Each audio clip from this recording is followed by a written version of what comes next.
Good afternoon, everyone, and welcome to the Practical Solutions series. Today's session is focused on secondary transitions.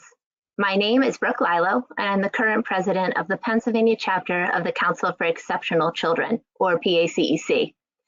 The Practical Solutions series is one result of a year-long collaboration between PACEC and the Peel Center to bring special education professionals, families, and self-advocates together to learn and share ideas. The Peel Center and PACEC began collaborating early in 2020 to plan a conference focused on advocating for equity in the field of special education. Recognizing the power of collaboration after a successful conference, the two organizations began planning the Practical Solutions series. We are so happy that you have joined us for the first session of the series, and I would now like to turn this session over to Erin and our panelists. Hi everyone, I'm Erin Weyerbach and I am the Youth Empowerment Coordinator for the Peel Center and the moderator for this webinar. We are here with all of you today to talk about secondary transition, which is the process of preparing for adult life from high school. But more specifically, we're asking you to think outside of your typical definition of transition and consider a more holistic approach. I have the pleasure of working on the Transition Quality Empowerment Project with some of our panelists today, and we believe that transition is more than a checkbox or a series of compliance measures, but really it's a combination of areas in a person's life that all young people with and without disabilities would benefit from focusing on. One of the primary goals of our work together is to create a community of support around students to increase opportunities for success after high school. Towards the end of this webinar, I will share more about our collaboration and some resources that we have developed together that are housed on our website. With us this evening is Jackie Nagel, Youth Programs Manager for Abilities in Motion, Kathleen Lockmellis, Transition Counselor for Pittsburgh Public Schools, James Crowley, a student in Pittsburgh Public Schools, and his stepmom, Lori Christian, Kathy Groh, Transition Coordinator and a parent of a student at Warrior Run School District, and Julie Petrin, Supervisor of Special Education at Warrior Run School District. We know that most of you have come here today because you are working through some common barriers and challenges with secondary transition. Especially during a time when the world can seem like it's changing on the daily, our approaches have to be flexible too. Our guests today represent a range of communities and experiences that we hope will speak to some of you in your own experience in some way. We're going to hear about some clever solutions and ideas and their approaches that they have come up with and some tips that they have used to help them create successful outcomes. I would also encourage anyone in the audience today to share any resources that you may have that have worked well for you, because we are all in this together. So please feel free to share and we will do our best to get them out to everyone. In addition, if you have any questions for the panel or general transition questions, you can share them in the question pane, and I will either ask them during the session or we can get to them at the end or answer you privately. And lastly, we will share additional resources with you at the end of this webinar, and this PowerPoint will also be shared with you in the handouts tab. And while we have tried to keep this more conversational and have less slides, we will have resources at the end of this that may be valuable for you to download. I'm going to go ahead and turn it over to our first panelist, Jackie. So could you tell us maybe a little bit more about yourself and how does transition look in your community and the people you serve? Absolutely, and I'm thankful to be here today with you all.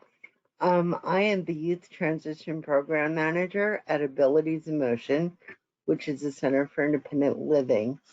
However, I also represent the Berks County Transition Coordinating Council, otherwise known as BCTCC, and it's an all-volunteer collaborative of service providers, families,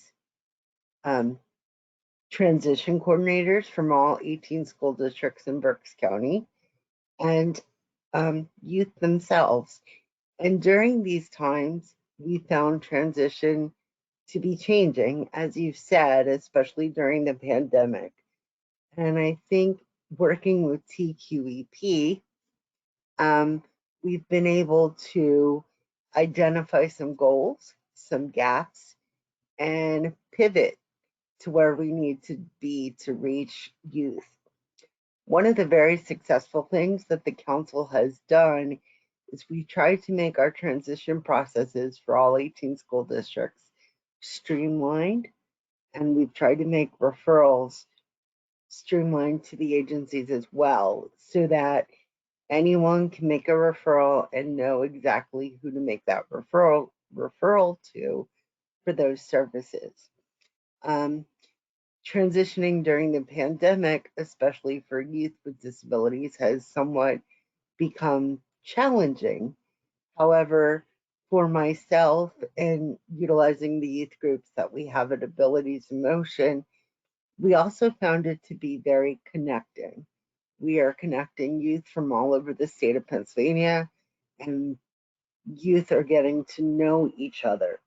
The important part of whether we're working with the council or with an Abilities in Motion group, we always strive to make it youth-driven and youth-led. I'm only an ally, I'm only a facilitator. They tell me what they want to do. Some of the ways in which the council has been able to be successful during COVID times is we've now made our Transition Expo, which was generally in spring at a college campus, open to all families of all districts. We've now worked to make it virtual. So for a period of time, it is going to be open this spring for all of our parents to attend, and will include our breakout sessions, our vendor tables, and more. Now, this allows us to reach more families who cannot just mainly make one evening at a particular time, but they'll be able to sign on whenever's convenient for them. They will also be able to choose what they think is appropriate for their son or daughter, or as always, it should be your son or daughter choosing as well. From a Center for Independent Living perspective, and for all of our agencies involved in the Berks County Transition Coordinating Council, it's important for us to not look at labels, to not look at diagnoses, to not limit a youth or young adult's dreams.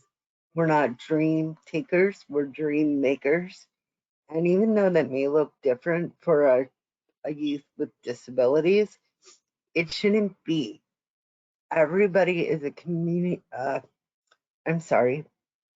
contributing member of their society, and they need those social capital, they need natural supports. And when I say they, I don't mean that in a negative way at all, because don't we all need social capital, and don't we all need natural supports? So I'm not into labels. The only label that I want to be referred to is by my name, and I think that that's the only label people should be referred to. So we've done a lot of pivoting, and we have a long way to go, but we're working at it diligently. And you too can create your own team and your own community around whatever you want to accomplish. But remember, you're more than just your label. I think that something that your community and Berks County and your transition council has been so great at, even prior to COVID, has been the relationship piece. And so something I have noticed as someone who doesn't live in your community has been the way you pivoted as far as your accessibility. So offering your services to a broader range of people and being more available for families specifically who aren't always available during the traditional times that you meet. Outside of the pandemic. So for me, that has been a really positive learning curve for me and working with you all. Right. So, you know, one of the reasons that this is, I'm sorry, go ahead. Erin, you're going in and out on me, unfortunately. But what I can add is that you have to start where everybody is at. We're all at different stages of our lives. Youth are at one stage, parents are at another. And as a person with a disability and a parent of children with disabilities, I can tell you that that's sometimes very hard to coordinate, and it's very hard not to be mom. And the important part is to give control. And by making yourself available, not everybody's going to be able to come to an 8 o'clock meeting or 3 o'clock meeting or even a 7 p.m. meeting. You have to do the legwork, build those relationships, work together. We have over 40 to 50 collaborating partners as part of the council, and we may not always agree, but we can always agree that we're there for the betterment of transition. And we may have some tough conversations and disagree on what direction to take, but remembering that at the end of the day, we're colleagues, we're friends, we build those relationships, because isn't that what youth really want? We all want self successful relationships. At the end of the day, relationships are sometimes all that we have. School's going to end at 21, 18 to 21. Agencies are going to change. The only thing certain is change, but the relationships that we build within the community are everlasting. So I would say in that sense, your challenge over the last year has been how to stay connected and keep connected to those relationships in a strong way and keep the momentum going. And then your solution has been offering a broader range of availability. So if your staff have been available at a variety of times, and you're now offering services and programs in different ways than you had been before. Yes, we've opened up the geographical area that we serve. We've provided Zoom meetings. We've provided one-on-one meetings if that is needed. And sometimes we just hang out and chill with the kids. And we also have some social recreational activities that certain service providers of the council provide. So Abilities and Emotion provides Teen Singing Flight, but the Good Neighbors Time Bank provides Movie Night Wednesday, and we have craft nights and things like that. So we have to be very flexible and very broad, recognizing that a lot of youth get really Zoom fatigued out. So they may not want to come and hear an hour of lecture, but they may want to come play a Kahoot game or something like that. Yeah, that's great. So I wanted to move on to Pittsburgh Public Schools and Kathleen, because I think that's a good segue. You guys are doing, taking a similar approach to how you're reaching people. So I don't know if Kathleen, you want to jump in. Yeah, I mean, just to jump off that point of flexibility, that has been the one of the best solutions. Just like Ms. Jackie said, that our students and our families are at all different places, so being able to meet them where they're at has been so important, and that is with a variety of different activities, with a variety of different forums, and then to address the whole family needs too also. So I mean, we know we're in a national pandemic, there's needs arising that we haven't seen before, but there are also resources to meet those needs. So we're making sure that our families are cared for and connected to the supports and services they need, sometimes just for basic needs, right? So that has been very important and something that comes to the surface often.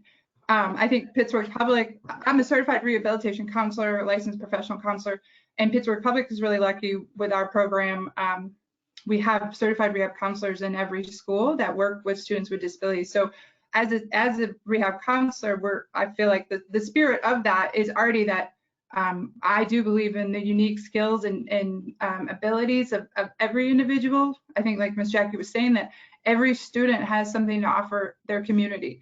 And that foundation is so important. It seems really obvious, but I think sometimes we do forget that. We see all the barriers, but not, we don't feel motivated to dig through those and really find out what are these students' unique gifts and skills and strengths, and then where do they fit? Where are they going to be the most successful and have the good life that they want after they graduate? And even asking that question, what is the good life you want after graduation? What does that look like for you?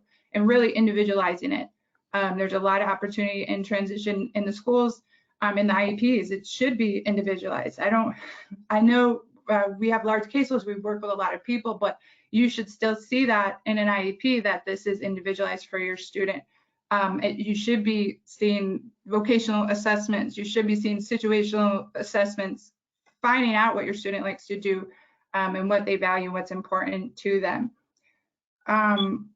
We were trying to think what else. Those building relationships, for sure, that is one of the most important things. Having family engagement. Our most successful students are because their families have been supportive of them. So that's such a gift to us when parents are and family members are engaged and supporting the students in the same way. So if we're not communicating with our families, then it's not going to work. So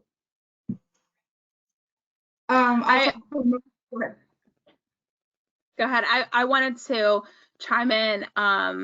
Again, as somebody, I feel like I have a cool position because I get to see what you guys are doing and support different things. And so I get to share a lot of your ideas outside of your community and brag about you guys a little bit, which is really cool. But something that you had said when you first started talking about engaging students in a different way, something that I have seen you all do really well is include students in your programming and asking them. So I know Jackie said like that pivot when the pandemic started, you guys were really good about asking them, okay, we can't go in the community the way we did before. What do you want to do? And so they combined their ideas, and I know you guys did a podcast. I don't know if you want to share anything about that. I just thought that was so clever and major out of the box thinking. When you realize we can't be in person the way we were before, how can we still reach our community? Mm-hmm. Yeah, it was cool. And then, but looking back, I mean, like so many things, it feels like, oh, now it's just common. Like now we just think about how we're going to do this on the computer. So even not realizing that how significant that was an awesome experience for our students. It was part of the summer Learn and Earn program through Pittsburgh Public Schools, and the students were charged with the challenge to create. It was project-based learning, basically. So the outcome had to be create something that helps your community. So we gave them some loose kind of guidelines, but it has to help your community. So spent a lot of time brainstorming, narrowing it down, looking at sharing information about our different communities and the needs that we saw in our communities and what was already great about our communities. So that was really exciting. Our group narrowed it down. The older students narrowed it down to promoting health and wellness when you couldn't go outside. They started thinking about, well, kids can still kind of play in their yard, or even if they don't have a yard, if they have a little space, even inside the house or just a little bit outside, like they should still go outside and stay fit. And the kids we're talking about, the kids it's really their project. Like we talked about how important it is to empower students. They have these great ideas. They need a little bit of guidance sometimes to get in the right direction, but they were really doing this project. So they, from there, we figured out what they wanted to do. And then I brought in some resources. Well, here's some other people who are doing kind of what you said you want to do. And then how do you want to do something like what they're doing? How are you going to do that? We looked at a project. It's a national project. I'm going to totally blank on the name, but it was happening over in Michigan where they were handing out sports equipment. So my kids are like, let's get kids who might not have access to sports equipment or don't have a ball to play with. Let's get them some sports equipment. Now we're remote. We're not allowed to see each other. We're not allowed to go do the things we might do before. So they created an Amazon wish list and just started asking people. They identified an organization that was running a live summer camp at that time that was still going. And they said, could you benefit from some sports? Yes. They toured the facility. They found out what services it offers the community. And then they got all these items donated for the kids. And it was, I think it was special too, because the students picked out the items themselves too. It was really thoughtful that they thought, well, I would like to, use this, or I enjoyed soccer, or I enjoyed this thing. So let's try to get a soccer ball for another kid. So all of these things were donated. Students were emailing government officials. They were going back to their old teachers. Like they really were reaching out. They were practicing communication, email. They were cold calling people for donations. They got Dick's Sporting Goods to donate. So they were doing all this, and by the end, the day, everything was sent right to the summer camp, and then they got to see, like, on the last day of summer camp, the kids had a awards kind of ceremony. So we were remote and watching the ceremony, and then as part of their like prizes, they were handed these gifts that were these sports equipment that was picked out for them. So it was really cool. And then the other part of it, because they did a kind of a two-prong, that they also wanted to encourage other high school students to stay motivated and do well in high school. So they created their kind of their own stories, giving advice, sharing their own stories to talk about high school experiences. And they recorded podcasts, which I did not know anything really about how to do it. So we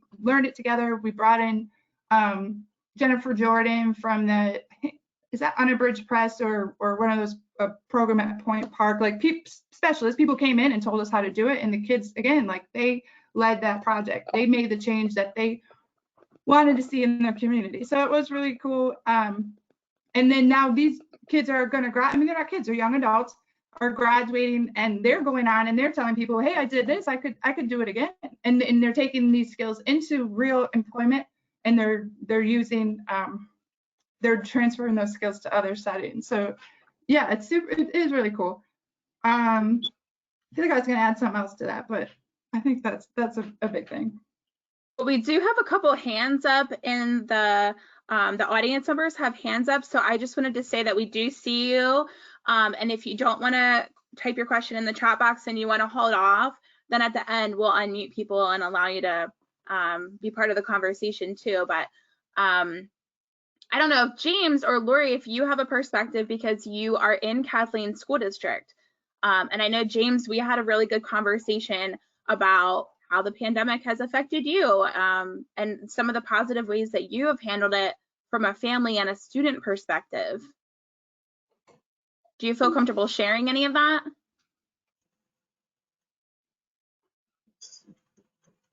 Do you want to share? Well, first,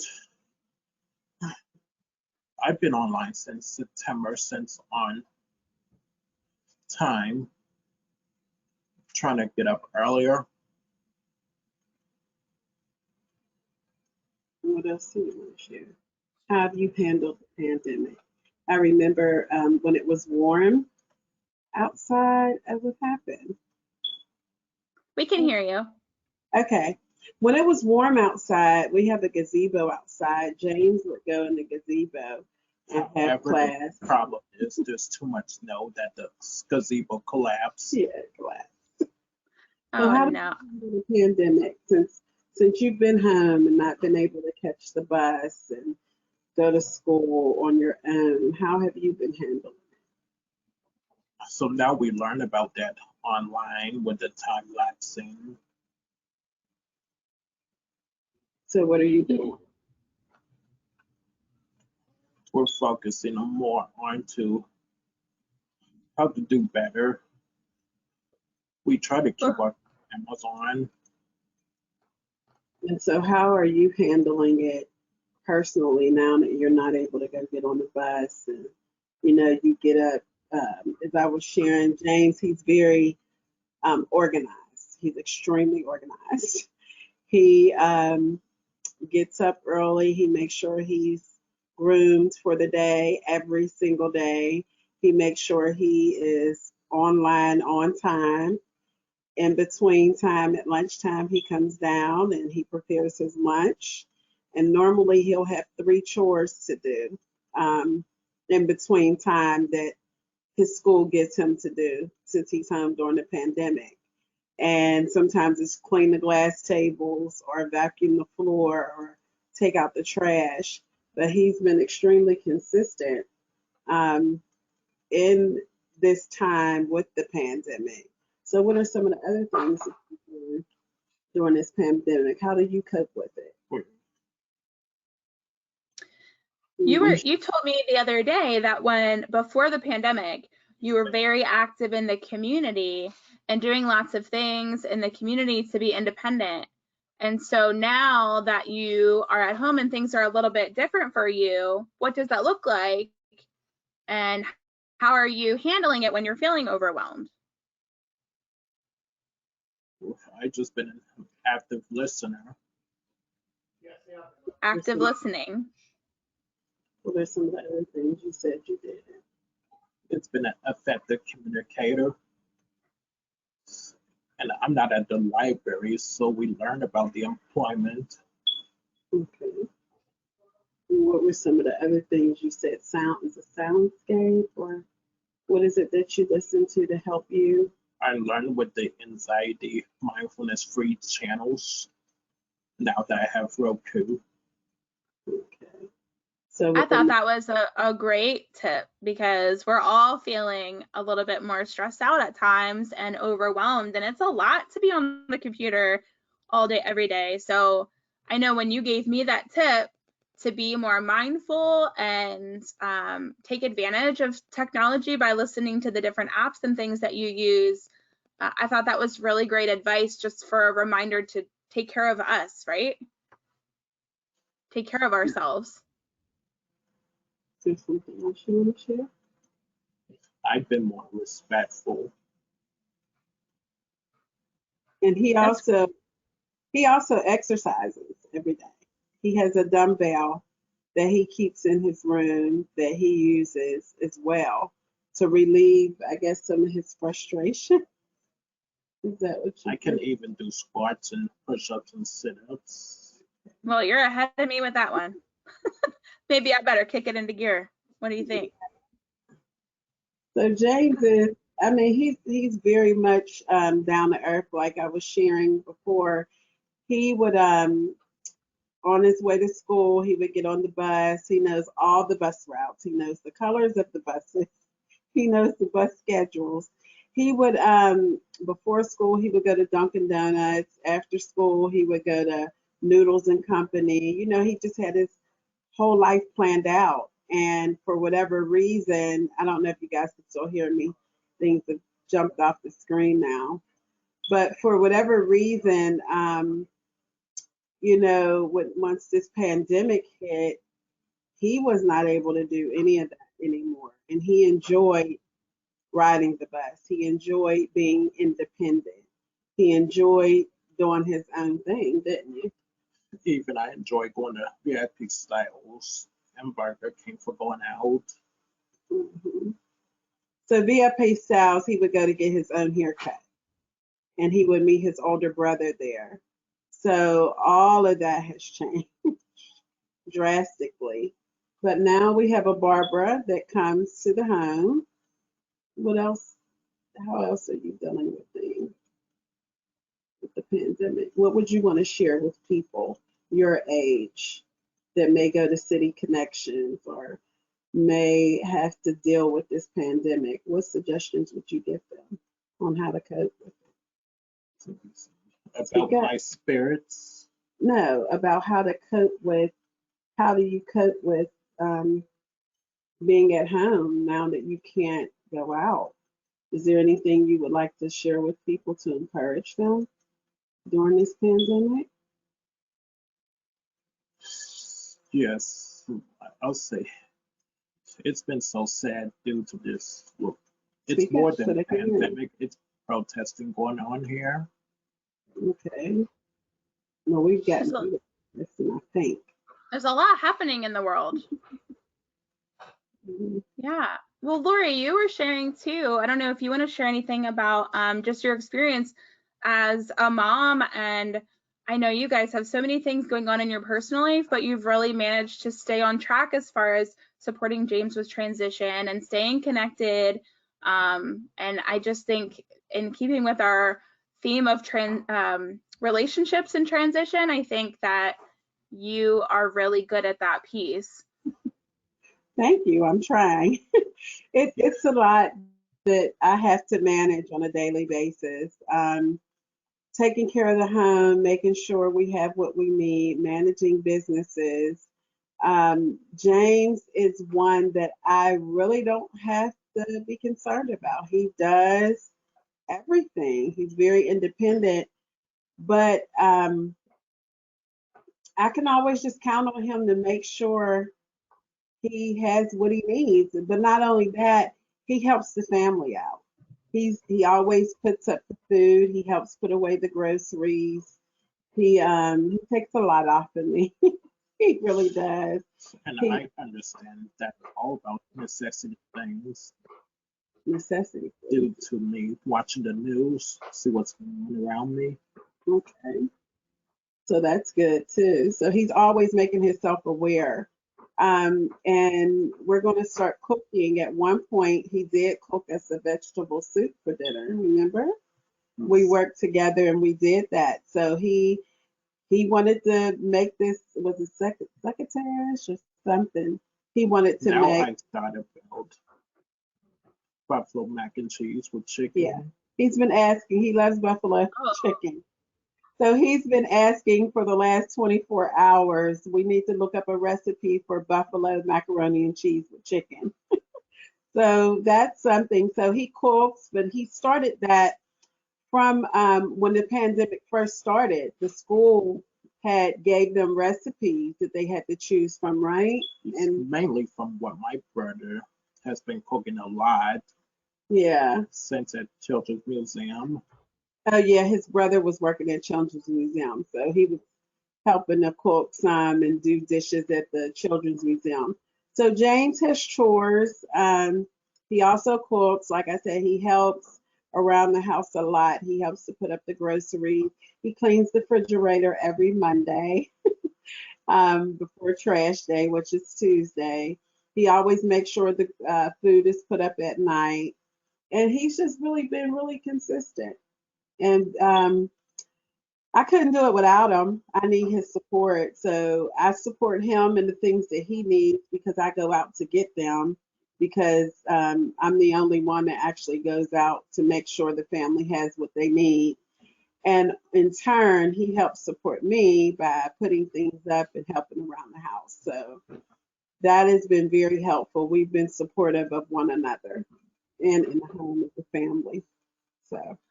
So if I were to pull 3 things from what you guys have said so far, I would say it's really important to take care of yourself first. You know, make sure that you are mentally and physically healthy, and that will help you be successful.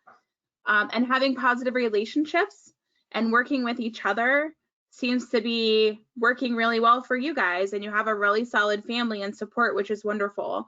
And then lastly, that routine. It sounds like that's really important to you, is having a routine and staying consistent. So even though your routine has changed a little bit and doesn't look like what it used to look like, you still make sure that you get up every day and you stay on top of your goals, which is fantastic. And somebody posted in the chat box a question for you, James. They wanted to know, have you ever tried taking virtual trips? That would be nice. I'll say yes. First from Miss Nancy with the virtual tours. Oh. Very cool. Was that like a local tour or something you looked at else, like somewhere else?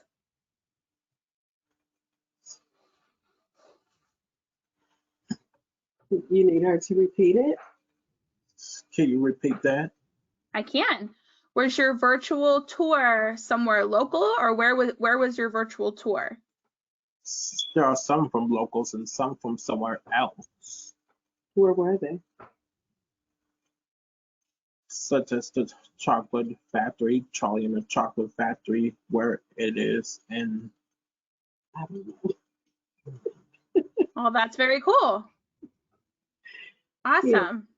Yeah, that's good. We had another question here that I think is probably directed to you, Lori, and someone was asking if there's a way to contact you. Are you comfortable being a contact for someone if they had a question? Sure. Okay. Yeah. So maybe at the end then we can share your contact information if you're comfortable with that. Yeah, that'll be fine. Yeah, that's great. I'm gonna move on to Kathy because Kathy kind of shares different perspectives as both a professional working in the field of transition and special education, but also as a parent. And so I think that you know, your insight is so valuable because you see all different angles of things. So my name is Kathy Grow. I'm the transition coordinator at Warrior Run School District. And to kind of give you a short amount of background, Warrior School District spans 3 counties in Pennsylvania, kind of right smack dab in the middle of the state. It's Northumberland, Montour, and Union counties. Our school district is actually located in a cornfield, so if that gives you any idea. We don't have a lot of industry really close to where we live. However, what I do in transition, I started in this transition as the transition coordinator 6 years ago.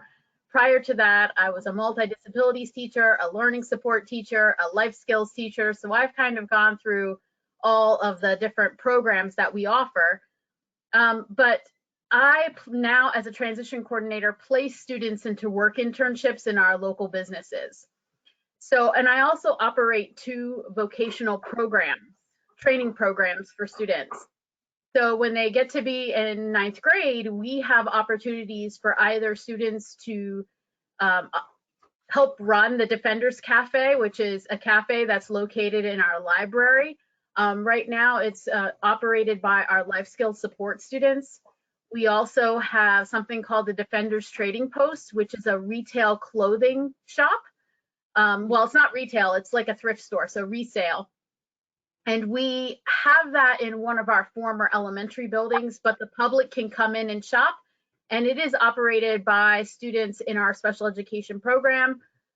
So there are, basically, I call them training to where they can get out into the community. So maybe in 9th and 10th grade, they're going to start in one of those vocational training programs. And then eventually I'm going to place them out into work internships in the local businesses. And now the work internships are not paid. They are actually credit based. So they are 3 credits per course. The great thing about that is it's kind of like a seamless process, like Jackie kind of mentioned earlier. We do the same thing. So our process is to kind of hone those skills from 14 and on through. So vocational training programs we use early reach coordinator to have once a month. I call that trainings for them, and they do that. She does that individualized for our students. Some districts use presentations to groups. I don't really like that for my students. I feel like I like the more individualized planning. Now, because of COVID, we have had to change where we were presenting, or she was coming into the school and presenting to students. Now we had to change that to now we're virtual. So she's utilizing Zoom in order to continue those services. And I realized the value in them. And so our kids are all ready to go to utilize this virtual platform in order to keep that service going. We also do the same thing with OVR. So they get early reach coordinator for a couple years and then eventually go to the OVR, which then she is meeting with them as well.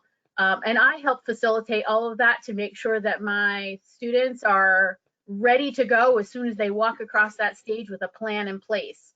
A lot of times work internships lead to jobs. And thank goodness right now, our district is definitely on board with allowing our students to still work in the community.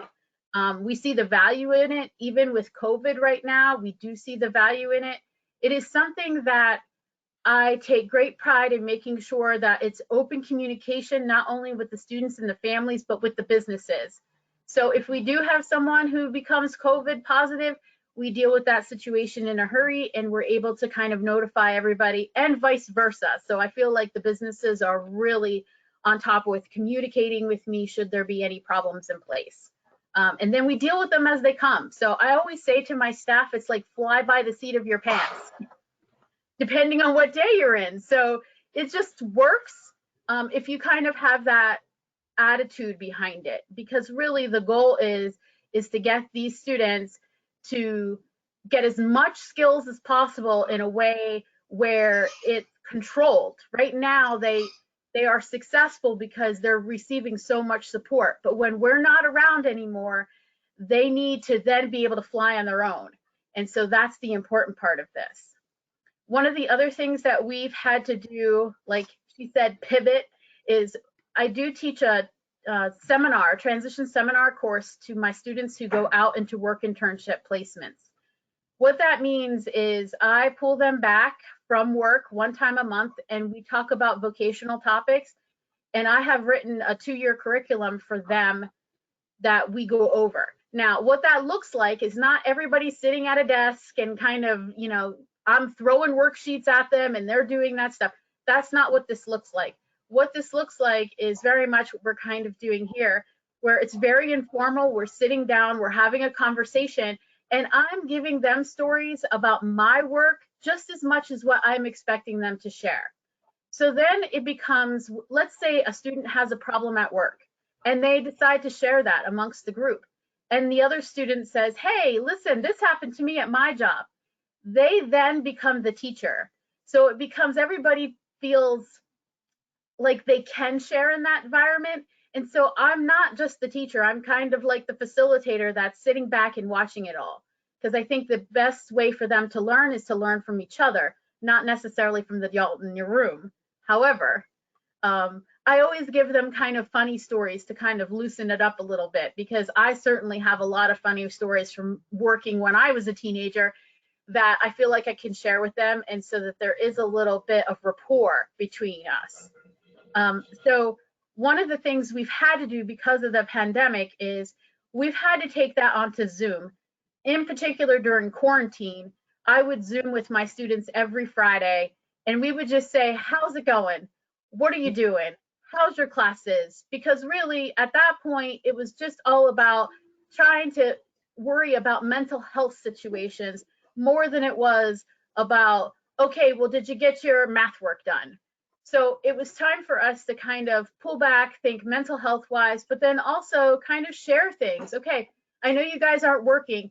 What does that feel for you to not be at work? Like, because kids did like to go to work and they wanted to go to work, and they were kind of shocked when they couldn't go to work. So that's a big change. So we made sure that we had that conversation through Zoom. But then also I had to change my curriculum from being with each other and kind of having these conversations to where it was very fluid to now, unfortunately, I have to kind of talk to them like I am right now to you guys, where I'm a babbler. So it's like 30-minute video of me trying to kind of share some information and then having them to produce something at the end to show that they were paying attention or they understood it. And then what we did was on that Friday, we would talk about the assignments. And let's just say one of the examples would be problem solving in the workplace. You know, I would talk to them about what problem solving in the workplace looks like.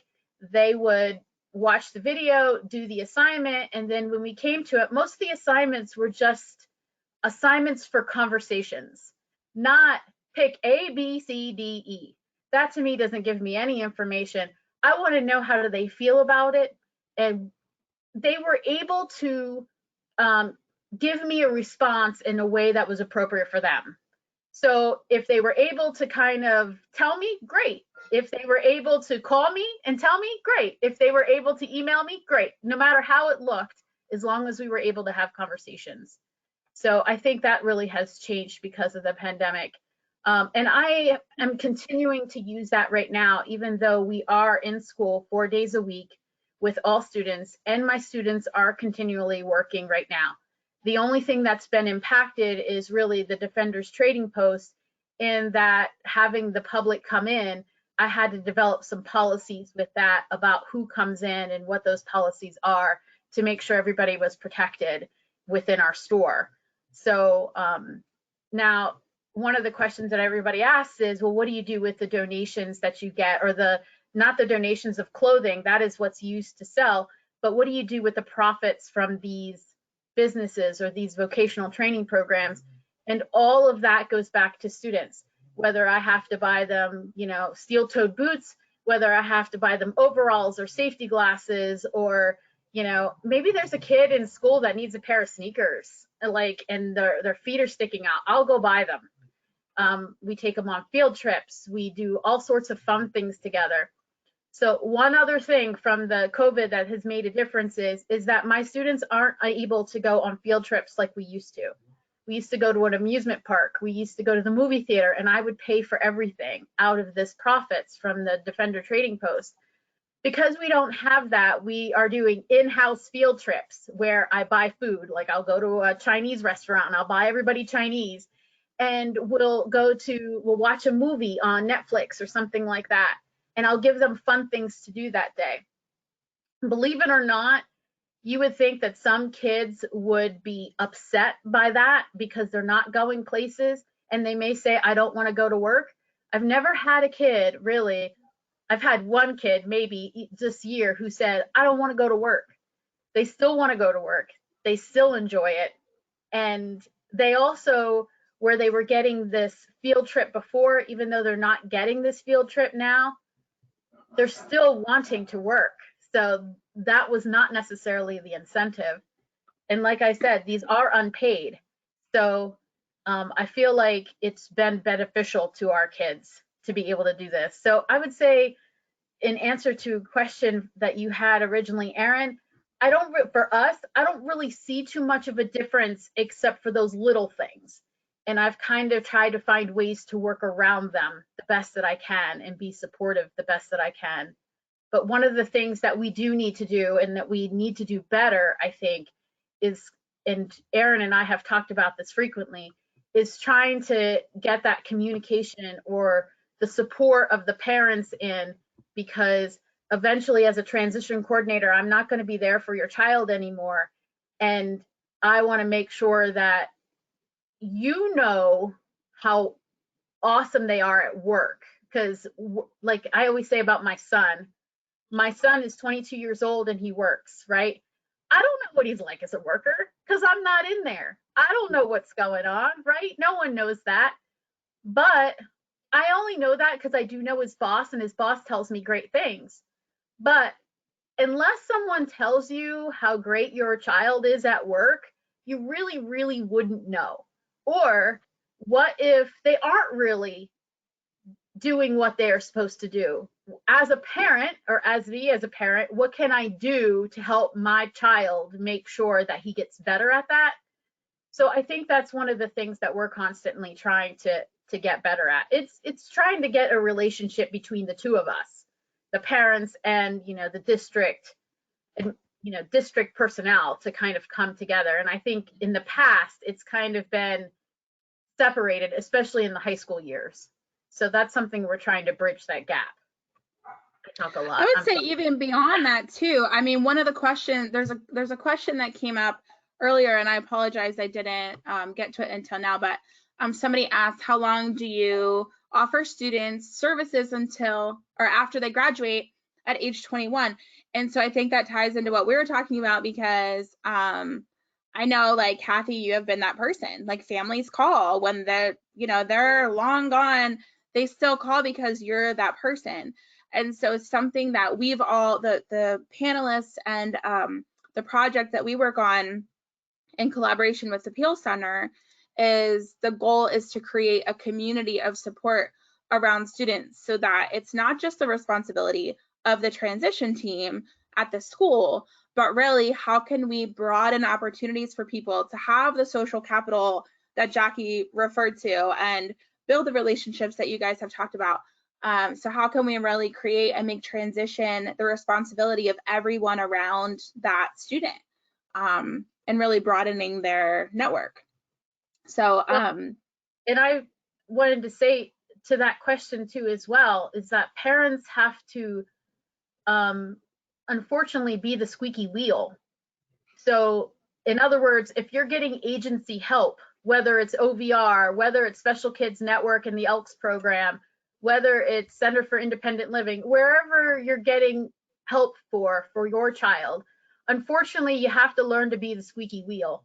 And it really does stink that you have to do that. But I've seen it so many times where, and even myself as a parent, like, you just don't, it's kind of a lot to deal with. And when us as transition coordinators tell you, oh, you should have OVR services, and you should have this, and you should have that, and you should have this, it's kind of overwhelming in your head to think of all of the things that you're supposed to have and be able to do and know what to do. So I feel like after 21, if you are lucky enough to find someone to support you, like someone said, oh, can we contact Lori, the parent? I think that's awesome, because parents should be going to other parents to be support, because you've done it, you've done it. You can help someone else do it. And so I can take you till you're 21, and I will help you if you call me. Trust me, I will. But at some point, what if there is no Kathy Grow around anymore and something happens to me? Who are you going to contact? And I want to make sure that your child has services set up and is ready to go and knows who to go to should they have problems, even when they're 30 years old. So I just had this conversation today with a student. I got to think of you when you're 30 years old. I can't think of you when you're 18, 19, 20. I got to think of you when you're 30. And what does that look like? And who do you contact? I think what you are doing, Kathy, is amazing. Oh, thank you. I appreciate it. Vision that's been in my heart for years, and I used to do it in North Carolina through outreach because I love outreach. It's amazing what you offer. Amazing. I'm going to try to make some donations to you, so I'll get your information. Oh, you're so sweet. Thank you. I appreciate it. I know. I always say I became the best transition coordinator when I had 2 children with special needs. So I think that I come from a unique background of having children myself who have struggled to kind of get where they are. But luckily I've kind of been in this business for so long that providing support comes naturally. But just like for my kids, I have to think about when their mom's not around anymore, who are they going to go to, then that worries me, just like any other mother or father would be worried about that question. I just had this conversation with someone earlier today. And so we offer, my company is called Unique Quality Care, and we offer transitional housing. Oh, that's great. Intellectual disabilities. Yeah. And so just listening to you, it just broadens the horizon. So thank you for wonderful. Thank you. I'm really glad we're having the opportunity to do these types of things and offer webinars like this, because I think people want to hear from real people. And I'm speaking for the people in the audience, but I would suspect that they feel the same way. And we've had quite a few people ask in the question pane if they could have contact information for you all. So if you're comfortable with sharing that, we can make sure that everybody gets the contact for everybody else from the panel today, which is really great. I wonder if we could move on to sharing some resources just for those who have to go, that they can get the resources. And don't forget that you can also download the handouts from your handouts pane. That would make sense, right? But so we have up on the screen, we have Transition Discoveries is the name of our project. If you go to transitiondiscoveries.org, we have a transition website that is for young people, professionals, and families. And it has been a labor of love from a lot of the panelists today, the Peel Center, and we're in partnership with George Washington University and the Pennsylvania Youth Leadership Network. So I would encourage you to check it out. We just went live a couple weeks ago, so it's very exciting. And then also we have links for the Planning for the Future checklist, and we have the Planning for the Future app that you can get on an Apple or Android device, which I highly recommend. It's a really great tool. And then checking out OVR pre-employment transition services that they offer.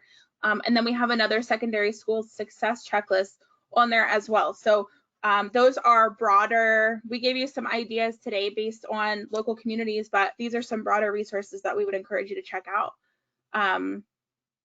Yeah, and then lastly, I tried to sum up all of the wonderful things you all shared in a tip list. And so just some final reminders to send you on your way. And we will stick around for those of you who have questions. The panel is going to stick around and we'll stay here and answer some questions. But just as some reminders to wrap us up from our conversation, building positive relationships and working together has been a common theme through everything you all have said, and offering your materials in different ways. So being able to pivot and be flexible with those resources. The frequent and clear communication. James, that was a tip from you. Active listening and making sure that we're practicing that with each other, I think is so important. And viewing our challenges as opportunities. So you all have taken a really unusual time in our lives and made it something new and an opportunity to create new things that I think will be sustainable beyond this, which is wonderful. And don't forget to take care of ourselves, self-care. James, thank you so much. James had me add that to my list, and I'm so glad that he did, because I think it's so important for all of us. And then lastly, keep transition planning youth driven. So keep young people at the core of everything you're doing. Ask them what you could be doing differently. Ask them what they want. Young people, if there's young people in the audience today, speak up and tell us what you need. And that's the only way we're all going to get better, is if we have more conversations. So thank you guys for that.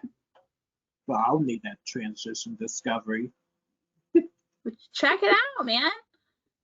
There's all kinds of stuff on there. And if you think that you and Lori are getting out of here just by doing this webinar, you got another thing coming, because now we got your contact information. And we also, with Unique Quality Care, we also offer respite. So if the parents need to do something, we have a whole nice furnished home. So you can just contact us. I want to do some of the things Kathy does there. Very cool. Maybe we have to have another internal conversation just with our panel to connect a little bit more too, which would be really great. I wanted to go, you're getting a lot of thank yous, and I apologize. I don't know if the panel can see our questions or if that's just us as organizers, but we have a lot of thank yous and appreciation for what you all do. So thank you again on behalf of the PACC and the Peel Center for doing this with us. Hey, Erin. Yes. I hate to interrupt you. There was another question in there about OVR, because I think somebody mentioned about OVR. And what time do you call OVR? When they call, there's no one answering. So I don't know if anybody from the panel would be able to answer that question about OVR. Well, I can answer about OVR. Well, I guess it would depend on whether or not you're talking about someone who already has an open case or someone who wants to open a case. So if you are wanting to open a case, you have to basically complete the application, which you can find online. Unfortunately, I always try to print out the PDF version of it because I'm not a big fan of filling it out online, but you could ask for one at your IEP meeting for an application for OVR and get that started. I had this conversation today that I think most OVR agencies are now kind of starting in around the 11th grade year. I know some places are starting earlier, but I find that now they're having a wait list, which they didn't have this as of 2 years ago. And so they were kind of pushing for people to start OVR early, but now from what I understand is that you could be put on a wait list. You have to wait to get off this wait list, and then your services can start. So I personally, in my district, am starting to do applications for all 11th grade students. I give them out 2 times a year. I give them out in September, I give them in December, and then expect them to get back. And then if I don't, I try again in their senior year. And that seems to be helpful. So if you have a student who is younger than that and has maybe some, like you are looking for them because you think there might be a higher need for it, then certainly you should do it probably as soon as possible, and then kind of go from there. But if you really expect any services to begin, I think that you'll probably have to wait until the junior year hits. So I would go online versus calling and talking to somebody. And you know, the eligibility for that, I mean, you can apply for it and then they go through the eligibility process. So don't, you know, just do it and apply for it and then worry about the eligibility piece. Even in what they start the pre-employment transition skills, you could be eligible at 14, even without a documented disability, the early reach initiative and stuff. So there are other opportunities too. Like I have the same experience that they're saying 2 years from graduation. So that also could look different if a student's staying in school till 21. But I've also found the same thing. If you keep advocating and saying this is a need, this is a need, that they sometimes will make things work if the funding is available. Yeah, and you could get that early reach coordinator to come in. You just have to sign a release for that. And otherwise, you don't have to do an application process for that one. It's just signing of a release. But a lot of the problem with that right now is that all OVR is not working they're all working from home and they cannot go into buildings. So at this point, it's all just through Zoom. And if your district doesn't necessarily work with a particular early reach coordinator, it doesn't mean your student can't get services. It just means that you're going to have to be the one as the parent to kind of take that initiative. Where within my school district, and I'm sure others, that we take that initiative for the early reach coordinator. And it's interesting that they just, they did open up some more funding. So some students are coming off the waiting list. And even though OVR can't go out, there are some vendors of their services that are going out. So that's been kind of nice. Like you talked about some of you guys are already back in school. We're not back in school. So there's some ways where, like you said, students and families, they really want to be in the community. Students want to be working. So that's like so awesome that we can arrange, we can coordinate, we can refer. And then there is some people are already out there job coaching if that's the support you need. If it's an OVR vended service. So there are opportunities and they're increasing, but. A couple of people are asking for your contact information. So I just wanted to let everyone know we will send everybody, all the attendees out, a list. If everyone's okay with that on the panel, sending that out, we will make sure that everybody gets contact information out. So if they have additional questions for you all later. Let me make sure I didn't miss anybody. And Kala or Diane, who are our assistants on the back end, if you guys happen to see anybody that I'm missing, please chime in. We have Vincenza. Glenn, I see that you have your hand raised. I can unmute you, I do believe.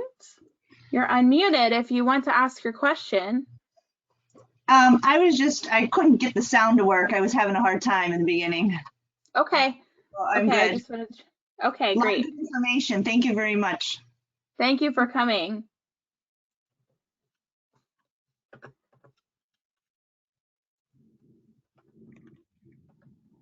Erin, if people asked specific questions, we could also look at those and reply to their email, reply to the question via their email to get them more specific information.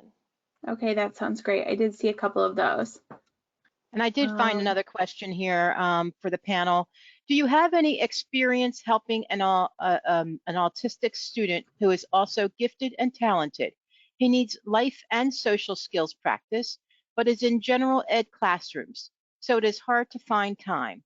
Have you ever faced this?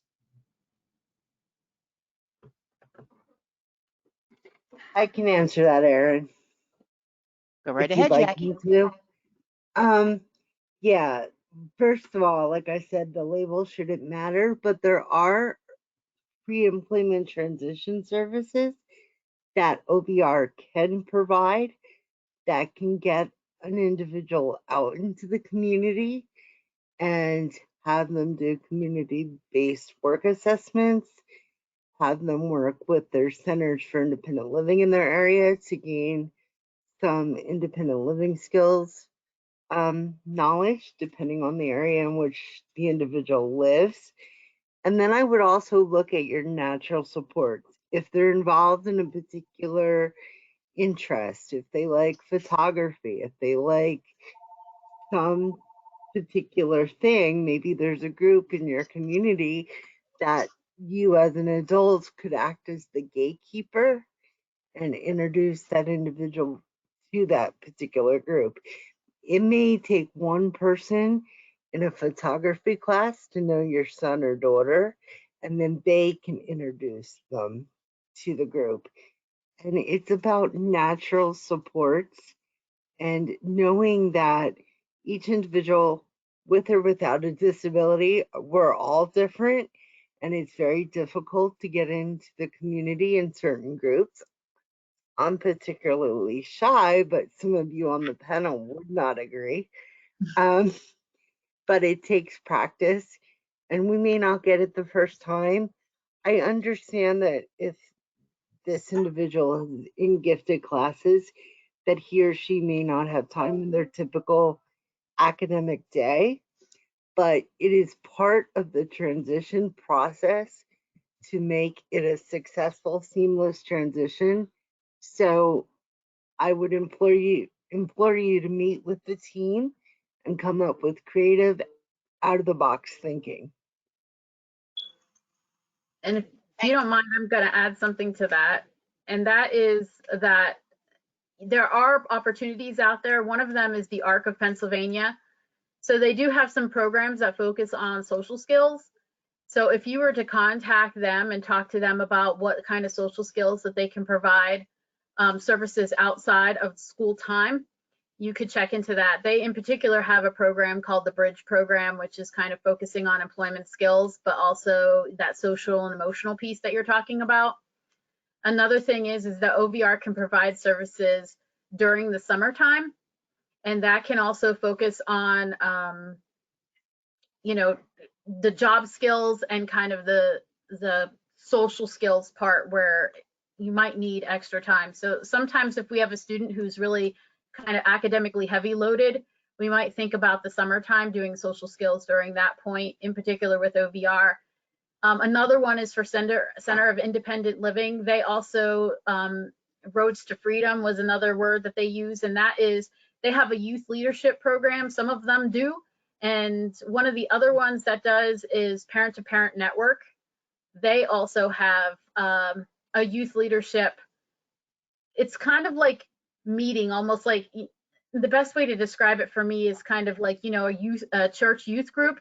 This is what they do, but it's inside of their community, and they can get social skills from that too as well. And those are not during academic times at school. So you could do that on the weekends, or, so I think any way to kind of get a child out and to get social skills is just to be around a lot of people that maybe focus on more transition topics. So it doesn't necessarily have to happen at school. It can happen outside of school, but you should utilize different agencies to kind of help give you that. Great, thank you. I did find another question here. Do any of the speakers have advice for parents on how to support the student's career exploration and what parents can contribute to the IEP/transition team? For us, during this pandemic, James is actually about to graduate. I think you were saying something about graduation. And we're trying to find a way to virtually do it, but also we have a lot of space outside where we can, you know, really like set up tables and do some different things to help support him through his graduation. So that's something that we're planning on doing, and like gathering family around, but still social distancing because we have enough space to social distance. And actually my best friend, her son graduates with James as well. So we're going to kind of partner together and do some things where we can have them a nice little banquet out in our backyard. So that's something we're doing. Just be creative. It's, you know, some people look at this pandemic as being a bad thing. For us, it has brought us closer. It has caused us to be more creative and to work together, to collectively to come up with things. Like I just had my 51st birthday the end of January the 29th. And last year we threw a huge party, a 70s throwback party, and so many people came out right before the pandemic. Well, this time I came home, they decorated the dining room. I had a photo shoot. I mean, it was beautiful. And I thought my 50th birthday was amazing, but my 51st birthday, I had a massage. I came home, like I said, my family had my dining room decorated. They had the table and the kitchen decorated. They had balloons. It was amazing. So, you know, just work together and find ways to be creative within your family to support one another. Have family nights. Just come up with different things to work together as a family. We've done it, haven't we? Well, I still want to do an arcade while going out. An arcade. Well, maybe we could set up an arcade in here somewhere. Sometimes you Yeah. gotta move stuff around Get and on make it, Lori. and just make it happen, in Yeah. some way. In some way or another. Like now, I really got to go get grandkids, but my son's going to go pick them up. So I'm good to stay on the panel because I'm constantly having something to do. But yeah, just work together. One thing we did too as a family, we have a gym in one of our garages. We came together and we did a challenge to lose weight. And we put $5 in the pot, and whoever lost the most weight got the $20 that week. And it was challenging. It was fun. So just find ways to work together to support your family and find out what your graduate would like, what they like. If they like art, then order some paint stuff off of Amazon, and set up at the table and do a painting graduation party. Because I also do event decorating. There's so many things. So you can call me. I'll try to help you figure out something. I think too, like all of those things that you're doing, we can relate to transition because, transition is really just about preparing for, everybody does that. Everybody has a transition, from school to adult life. And so all of those things are really giving you experience, James, and how the world works and how to be more independent and roll with the punches. So yeah, I think that's all so awesome. You guys are all have in common that you're yes people. You guys are all people who figure it out, which is just really great. Do we have time for one more question, Erin? I think so. I wonder if you have the same question I'm going to ask. Go ahead. How do you work with people who have limited verbal skills, and how do you gauge their employment interest and support them? That's a good question. It sure is. I think My best friend. I'm sorry, I'm cutting you off, Ms. Lori. Go ahead. My best friend's son, he goes to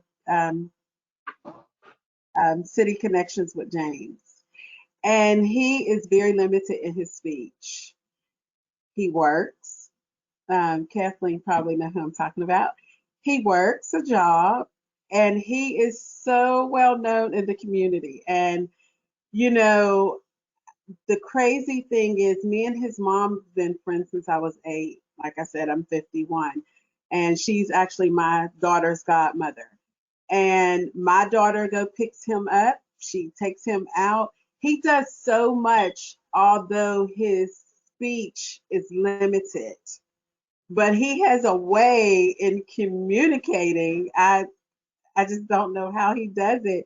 He has a way in communicating, and you can really, I think he has a tablet now, Kathleen, I think, where he can speak through his tablet.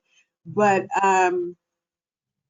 he is just so out of the box. You wouldn't even believe. And I've worked in the field with intellectual disabilities, and I had a young lady that was deaf. I've worked with deaf people, and she expressed herself and talked more than you can imagine, although she was deaf. So there are ways, and I'm gonna let Kathleen pick up from here, but there are ways that they can express themselves, and you can support them. I've personally experienced it with my best friend's son. Mm-hmm. Yeah, a big thing that stands out is situational assessments where okay, maybe he's not answering a survey or an assessment out loud, but either you're putting items in front of him or you're putting tasks in front of him and helping to see what he is interested in you're going to know this person, right? You should know them. Even if their communication is limited, you're going to understand if they like it or not. And then if they use a device to communicate, great. If not, there's still ways that you understand this person enjoys a task or doesn't enjoy it, or maybe won't ever be able to do it, but possibly with some more training and some more supports could learn it. If your accommodations are going to be really important, where if a process, say you're trying to volunteer or work somewhere and they do a group interview where they ask you very specific questions, you could request an accommodation for the questions beforehand and for the person to communicate in their preferred way. So that could look like a lot of different things depending on what the person's communication skills are. I think just that being out there, like actually trying things, and then never, I mean, you know, I'm hopeful everyone knows this, but never underestimating a person. We're seeing now that skills that I think a lot of teachers or even families, or maybe even myself, thought that students could not learn. All of a sudden, these students are running 9 software programs at a time, chatting with a friend, emailing this person, that person, where I think people are starting to see that there's a lot more skills that maybe than we gave some students credit for. So just trying those new things would be really important. Accommodations, customizing the opportunities. I think that's one of the words where you just really look to carve out. Maybe a person can't do the entire job that you're hoping they can do, but there's pieces of it that benefit the business or the company, and that the person you're working with has strengths in. So you would try to customize that's the piece they would be doing. So yeah, those are just some things, just to ramble about it, but it's exciting to do. It's exciting to think about those types of things for me. Jackie said, really that's presuming competence, you know, and then everybody can communicate. So just really learning how each person communicates differently. I think for the sake of time, we're gonna wrap it up for this evening, but I just wanted to, oh, go ahead. I'm sorry, Kathy. One thing. I think the best thing to do in situations like that is just observe. Like if you just sit down and watch what that kid does, what the response is when they do it, and how they do it, you'll gain so much knowledge from just sitting there and observing as to where you should go or where that student or child wants to go. But you have to sit down and observe. I think that's the only way to figure that out. Because like Lori and Kathleen said, they don't need to talk in order to communicate tons. And communicate tons is by their facial expressions and what their body looks like and whether they're stressed or whether they're not stressed. So like, I think everything they said was absolutely spot on. And I say, if you just sit down and observe, you'll be surprised at what they're communicating to you. So yeah, sorry. I wanted to throw out too, because so Catherine, who asked the question, just expressed in the chat box, thank you, and that her daughter really has a lot to offer. And so I know you're looking for ways for her to show that to people. I would say, in addition to everything everyone else said, looking for those creative ways to do that.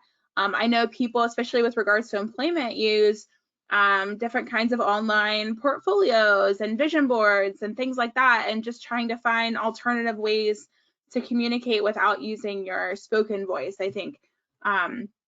Look up visual resumes. Those are awesome. Visual resumes. Yes, that was the word I was looking for. So if anybody has questions, we will be sending out information and contact information for everybody on the panel today to all the panelists, or all of the attendees that registered, excuse me.